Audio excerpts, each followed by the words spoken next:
It's time to talk about the very worst comic books of the week, or at least the ones that we read. I decided to pick out some choice bad comics for Doc. I'm trying to get him to quit the thing that he's loved his entire life. I think I'm almost there. Batman Faze Clan #1 certainly will push him to the edge, as well as Miles Morales Spider-Man #36, another terrible comic from Marvel.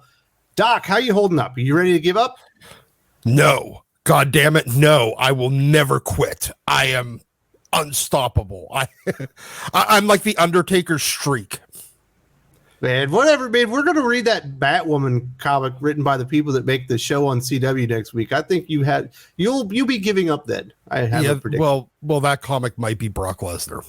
So, hey, exactly. You might just have to break the streak. But we got Batman Faze Clan #1. Let's start there. Josh Trujillo, Scott Eaton. Normally, I wouldn't cover a comic book like this. You know, it's more of a marketing type thing. It's not really supposed to be like a cool Batman story. But, you know, back in the day, we would have Scooby-Doo meets Harlem Globetrotters, or Scooby-Doo meets Gilligan's Island, or whatever. And, of course, the story itself is going to be stupid when you have these kind of mashups. But a lot of times they were fun. And Josh Trujillo forgot that this was supposed to be a fun comic book, because this is an absolute bore fest with an extra serving of cringe on top by the dialogue. Look, this is a cereal box giveaway comic being done as a shit you should be paying for comic. DC did those like DC Looney Tunes or like DC Warner Brothers crossovers and the Hanna-Barbera crossovers over the last few years. And a lot of those turned out pretty good. I mean, even like the Batman Fortnite supposedly is a fairly well done series. But yeah, there's a story in it. It kind of makes sense. And if you like Fortnite, it makes even more sense because it plays into the mechanics of the game and the way it works. So Batman Fortnite while it wasn't my cup of tea, you could actually read it and enjoy it. There's no enjoyment to be had in Faze Clan. No, this is look, what the hell's the guy's name? Josh Trujillo or Josh Trujillo. Trujillo. Okay. Yeah, I saw Batman Forever too, because this is literally just the plot of Batman Forever with the Riddler like sticking one of them boxes in everybody's house, except for instead of it stealing their brain, it just turns them into a robot army. At this point, who the fuck buys anything built by the Riddler? Seriously. Like when they get in there, it's like, we need gamers. You're not a gamer, Batman. Only gamers could save us. And then he goes, meets them. There's no personality on the characters apparently that are in Faze Clan. And I'm assuming these are real people. And they team them up with the Batman family. And they have to go out there. They got to take out, who do they have to take out? They have to take out Mr. Freeze. They got to take out Scarecrow, Two-Face, and Joker. They take them all out in a matter of 2 panels each. And there's no excitement. There's no fun. And to be completely honest, if I was just a DC fan coming in here, I wouldn't even know what Faze Clan other than that they played games afterwards. I didn't know what Faze Clan was at all. I still don't know, and this comic does not make me even remotely interested in finding out. And honestly, I think though that if I was a Faze Clan fan, I'm assuming they're like gaming streamers. That's kind of they have like a Twitch channel or they game on YouTube. I don't know. I think they're competitive gamers. I think they have crews to go out there and to these tournaments and stuff. Yeah. Okay, and that's cool. But if I'm fans of them, this wouldn't make me even remotely interested in buying DC Comics either, because all it does is make all the DC heroes, because they pair up these Faze Clan people with DC characters, like Bat Family characters.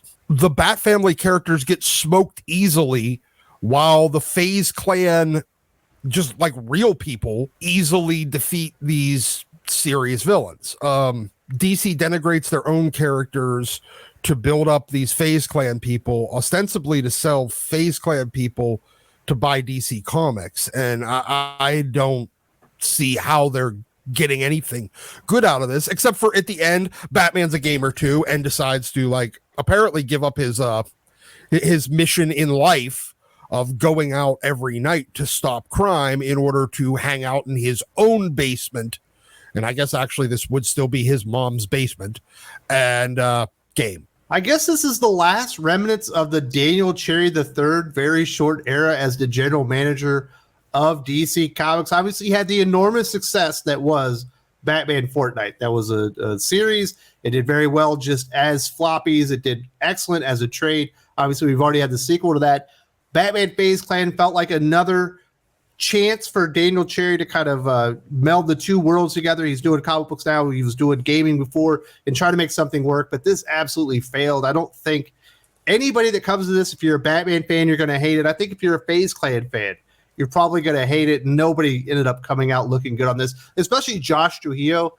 He had an opportunity to tell a fun story and do something inventive to make this worth people's time. I think he just kind of outed himself as probably the most generic, boring comic writer in the world who probably shouldn't be writing at DC Comics ever. He had an opportunity to it's not a long comic. Yeah. It's not like he had a lot of page real estate, but at the same time, he doesn't do anything to really make any of these characters stand out. And they're all just boring one-note characters with a recycled plot from a bad Batman movie slapped together and called it a day. I feel bad for Scott Eaton for having to draw this fucking thing. He's not my favorite artist, but he was far too good for this kind of comic. It was absolute waste of time. Now let's get over to something else that was quite bland and did nothing to accentuate the characters. Miles Morales, Spider-Man number 36, Saladin Ahmed, Chris Allen in here. This is a really boring story, but the thing that really stands out for me the most in here is the weird art. It's really inconsistent, especially with that character. I believe his name is Switch. He's like this weird, deformed version of Miles Morales. Sometimes he's got 2 arms, and then sometimes he has 8. That was really strange to me. All he says is glump. He's like wildly oversized, all weirdly deformed and disproportionate. And then he's got like stretchy, extendable arms where sometimes they're really long and skinny, and then other ones like pop out of his ribs. But then he might have 2 sets of legs too, but the other legs just kind of like stick off to the side. And it's like a weird deformed Tyrannosaurus meets Miles Morales. Yeah, it wasn't very good. And then there's 3 inkers on this, so there's it wasn't very consistent. The art was just strange, but even that kind of was better than the story. Normally when you have a story like this, and what basically you have is Miles is looking for his uncle who's apparently hopping through the multiverse. There's these portals, and normally to find the next portal, you have to help somebody with whatever they're going through, and then you get to the next portal and to the next chapter of the story. Here they just portal hop, and they run into random people. They ran into Will Smith, apparently from Wild Wild West. They ran into Spider-Ham, and they're just aimlessly going through these as there's no actual excitement or real story going on. No objectives being met. They're just simply moving for the sake of moving rather than engaging the reader and doing anything interesting. I feel like Salad Man is still mad that Exiles got canceled, and he just really wants to keep writing more Exiles stories.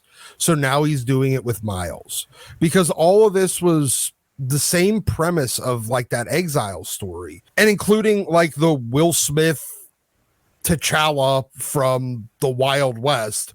Apparently that's a character from the Exiles comic. You're right. Every single world that they ended up in, they had to achieve some goal in order to get to their next portal. Yeah. Somebody shows up, they meet, and they're like, you know what? Before we go to this portal that you're going to show me where it is, I'm going to solve your local problem, and we're going to help each other. And then we move on to the next level. Exactly. Yeah, it's basic kind of video game mechanics. You could speed run through the fucking thing, but there's no story there. And it's not even video games, Doc. Have you ever seen Time Bandits? Before they go to the next time, they have to solve the problem in the time that they're in. And then when they do that, the king thanks them, and then they go to the next, they do another time jump to another time. That's storytelling. It's fucking Sliders from like back in the day on Fox. And yeah, like you can speed run your way through it, but there's no story here. And apparently Salad Man is just speed running his way through this. Either that or he just doesn't have a story to tell, and he just doesn't know where he's fucking going. So he's just wasting time and trying to slap in as many Easter egg characters as possible while just making, that Switch character go glurp every once in a while. I don't think the characters from Exiles, including this Will Smith T'Challa mashup thing, are well known or interesting enough to warrant having an entire $4 comic book that does nothing. No, it doesn't.